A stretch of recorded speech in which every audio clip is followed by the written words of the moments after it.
Fisem il-Partit Laburista l-elezzjoni tal-Kunsilli Lokali fit-8 ta' Ġunju li ġej ħerġin 381 kandidat. It-tnedi uffiċjali saret is-sibt filgħodu mill-Prim Ministru mexxej Laburista Robert Abela fiż-żona tal-kunċerti f'Taqali. Għandna tim b'saħħtu ħafna ta' kandidati b'taħlita ta' sindki u kunsilliera li għandhom ħafna esperjenza, magħhom jingħaqdu kandidati ġodda, żgħażagħ u nies li huma ġejjin minn kull sfera tal-ħajja tas-soċjetà tagħna. Dan it-tim, dat-tim li warajja huwa l-aqwa għażla biex inkomplu nibnu fuq dak illi ksibna diġà. Dr. Abela qal kif il-Partit Laburista se jkollu manifest f'kull lokalità f'Malta u f'Għawdex u dawn il-kandidati iridu jaħdmu għal ġid tal-komunitajiet.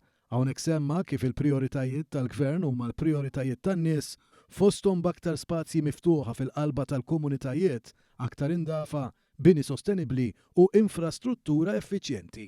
Irridu li jkollna aktar rotot ta' trasport pubbliku, aktar infrastruttura għaċ-ċiklisti u iżjed infrastruttura li tkun conducive għall-elettrifikazzjoni tal-vetturi. Ma dawn il-Prim Ministru semma prioritajiet oħrajn għal Partit Laburista fosthom li l-anzjani ikunu aktar attivi u siguri waqt li jkun hemm aktar tisħiħ kulturali fil-lokalitajiet. Dan il-partit jibqa' is-soluzzjoni biex il-Maltin u l-Awċin ikollhom is-saħħa fil-lokalitajiet tagħhom.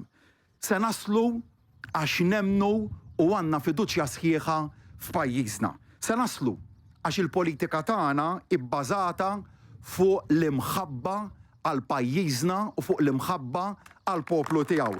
Se naslu għaliex iffukati fuq li nibqgħu nagħmlu l-ġid għal komunitajiet Awċin u Maltin. Is-saħħa lir-residenti, is-saħħa lill-Awċin, is-saħħa lill-Maltin.